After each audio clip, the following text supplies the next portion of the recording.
Here it is, a beautifully baked enchilada. Enjoy. Hello, and welcome back to Cooking with Lynn. Today we are going to do a copycat version of Taco Bell's enchiladas. Let's get to cooking. An enchilada is you put in the hamburger.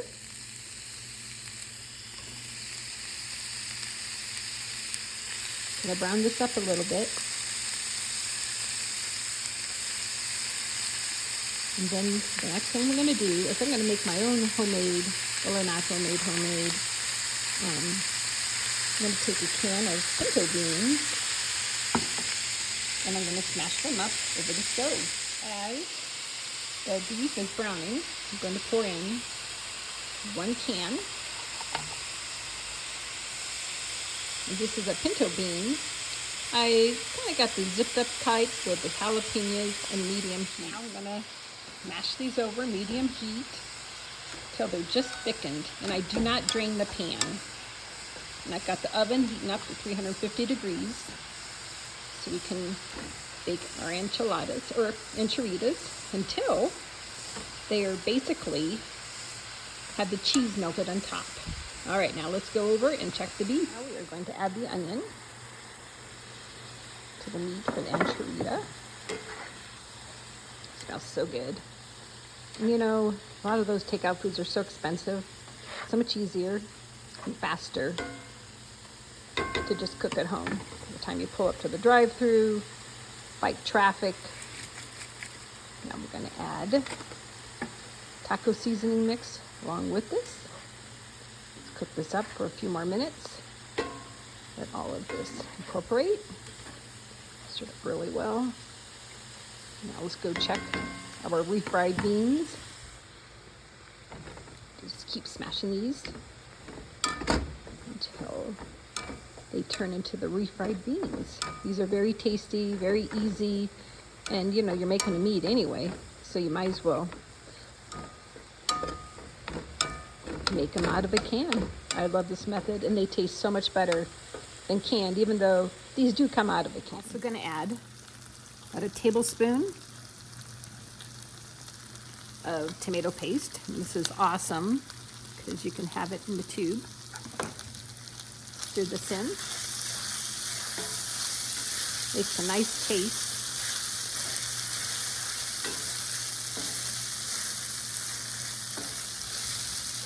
Like this. And now I'm going to get rid of this extra grease in there. So we're going to tip the pan. I'm going to turn off the heat. Tip the pan. And bring down all that juice or grease. Okay.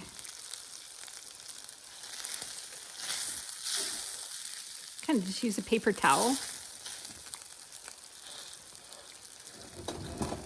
Oh, there we go. Got some more out of there. All right, perfect. Now we're going to add the lime from our juice. Now I'm going to add lime of half a juice.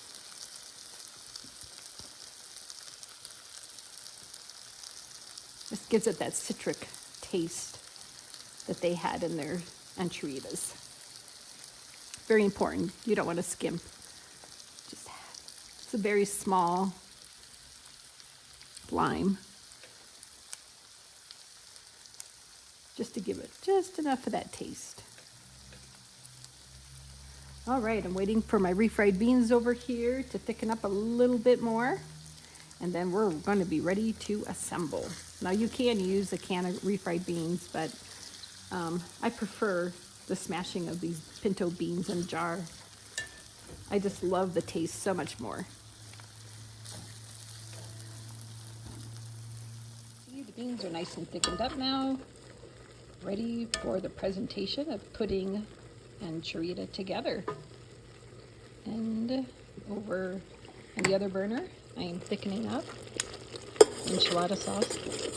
Up in the can, I put a little bit of heavy whipping cream in there, and a little bit of sustenance so that when it goes on to the tortilla, it'll Make a nice presentation. Now it's time to put together our enchilada. First of all, we're going to put our refried beans on the bottom, like this. I do have a heat-resistant pan. And if you have a bigger skillet, you need to do more, you can. Or you can just put it in a microwave soft bowl and microwave it as well. Okay, we're going to put probably about 3 tablespoons or so of our beef mixture. And now we're going to do some onions. That was also a very important part of it. Chopped onions. And then they always put, this is my thickened enchilada sauce. It's just a thing I like to do is thicken sauce up. I don't like it to be like running all over. I got my oven heated to 350, or like I said, you could microwave it.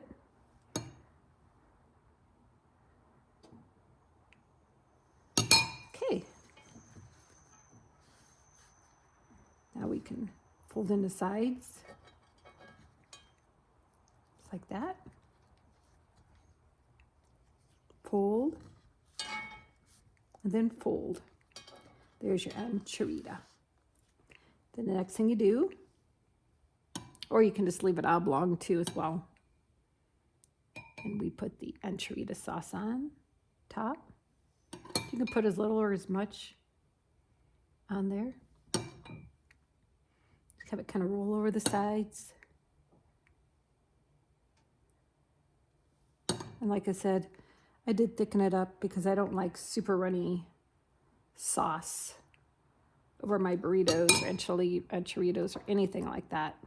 Then this is shredded, fresh shredded. It's not from a package where they have all of the whatever they put on it so that the cheese does not stick in the package.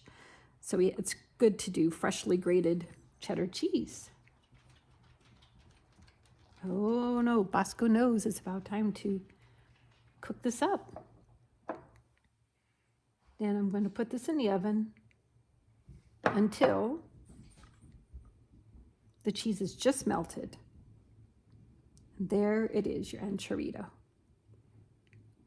Taco Bell, there you go. So much easier to just make it at home, much cheaper. Although sometimes, the most important part that they always put on, but we're not going to do it now, we're going to do it after it's done baking, is the olives.